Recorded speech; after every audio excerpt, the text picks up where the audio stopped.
What's up YouTube, it's the one and only legend of winning, aka Low, and I'm back with another video.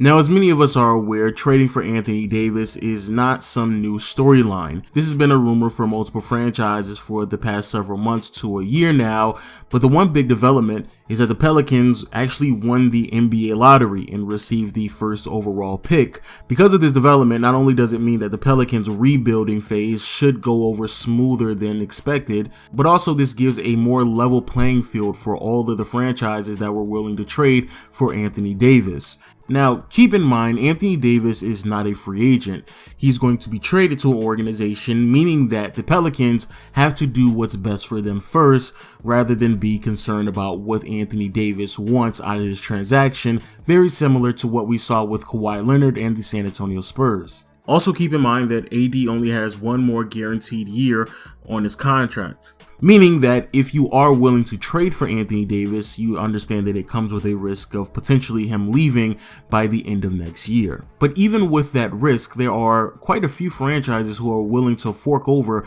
a lot of assets for the 26-year-old big man.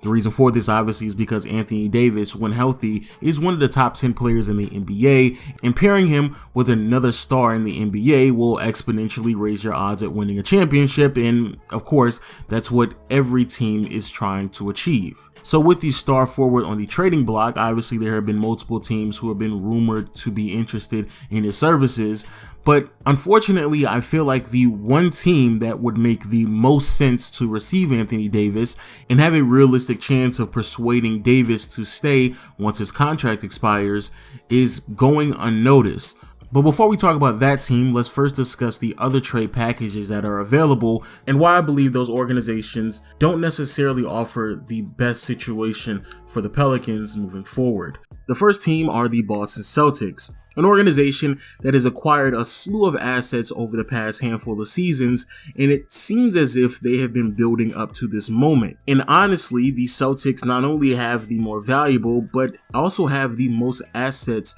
available to give the Pelicans. Obviously, they would have to throw in Jason Tatum and Marcus Smart, as well as Jaylen Brown and or Terry Rozier through a sign-and trade.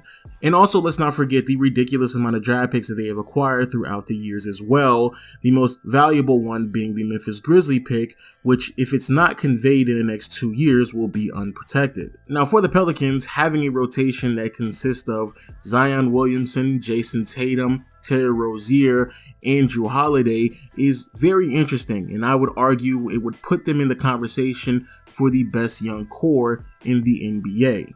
However, the reason why I believe this transaction won't happen has little to do with New Orleans, but everything to do with the Celtics, as Boston is only willing to make this transaction if they know that Kyrie is going to sign long term. And until the day that Kyrie Irving makes that agreement, it just wouldn't make any sense whatsoever for the Celtics to go out and give up all of their assets for Anthony Davis without really having any opportunity to fill out the rest of the roster within the next handful of months. And so with there being so many rumors about Kyrie Irving leaving to the Knicks, Nets, or the Lakers, I highly doubt that the Celtics are going to make this transaction.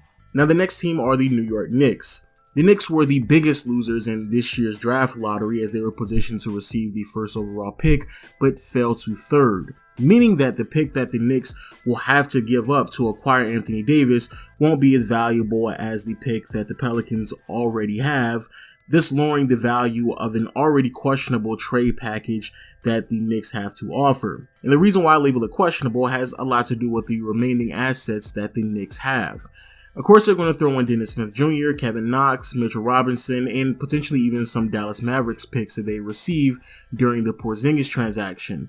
However, I don't really know if that's enough. Granted, RJ Barrett will more than likely be selected with the third overall pick, and honestly, even though I think he has a lot of upside, I don't really necessarily know if he fits well with Zion, especially in the NBA. But even if that's not the case, all of the other pieces that they're acquiring don't really fit well with this team. Dennis Smith Jr., Kevin Knox, and Mitchell Robinson are not shooters, and pairing them with Zion and RJ Barrett just means that there is going to be little to no shooting on this team moving forward. Also, Dennis Smith Jr. is a more ball-dominant guard. The only way that you're going to really achieve his full potential is if he's orchestrating the offense. However, in many respects, you still want Zion and RJ to also handle the ball, and even if they become better at becoming more of an off-ball threat, how long will it take for them to develop that aspect of their game? And even at their peak, will it be productive enough to justify keeping Dennis Smith Jr. on the roster? Then when it comes to Kevin Knox, if he's going to be on a team with both RJ and Zion, he's basically going to be reduced to a bench player, so his productivity is going to take a massive hit, which thus leaves us with Mitchell Robinson, and I actually believe he's a really good fit, but I don't believe that's enough to justify taking this trade package. And then finally, we have the Los Angeles Lakers. The Lakers this year were massive disappointments, not just because they were unable to meet the postseason expectations that people placed upon them, but also because the young players on this team failed to develop, or at least didn't develop enough to show any vast increase in their trading value. This year, Kuzma was so inconsistent, he came across as somebody who may be best suited to come off the bench. Lonzo's inability to shoot is very scary and concerning, and it's obvious it's going to take more than just a few years to fix his mechanics. And then Ingram's lack of an identity is still a major concern, because if you're going to pair him in the front court with Zion, there does need to be an understanding of the dynamic that you're going to see from those two young forwards. And even with all that being said, we still haven't touched upon the injury problems that plague a lot of these young players. Now, luckily for the Lakers, they were huge winners in this year's lottery, moving all the way up to the 4th selection. However, if the beliefs are true that the talent level drops off pretty significantly after the 3rd overall pick, then possibly that 4th pick may not be enough to convince the Pelicans to make this transaction. And oh yeah, I just don't really see how this fits in the half-court setting, because you don't have any spacing whatsoever. Now, there are a few other teams that potentially could trade for Anthony Davis, but those teams are very situational. For example, people have thought about the Raptors potentially trading for Davis, but the contingency behind that is Kawhi staying in Toronto. Other people have thought about trading him to the Denver Nuggets, but there still isn't any clear indication of where Michael Porter Jr. is in his recovery. And then other teams, I just don't think that they are an appealing enough situation to persuade Anthony Davis to stay once his contract expires. But there is one team that, again, I believe many people are overlooking during this conversation, and that team is Brooklyn. Brooklyn is in a very favorable position to acquire Anthony Davis and potentially even persuade him in staying after his contract is up. The Nets are in a great market. They have the cap flexibility to acquire another star to pair with Anthony Davis, and they will still have some really good pieces after they acquire AD through the trade. So what exactly will the Pelicans receive?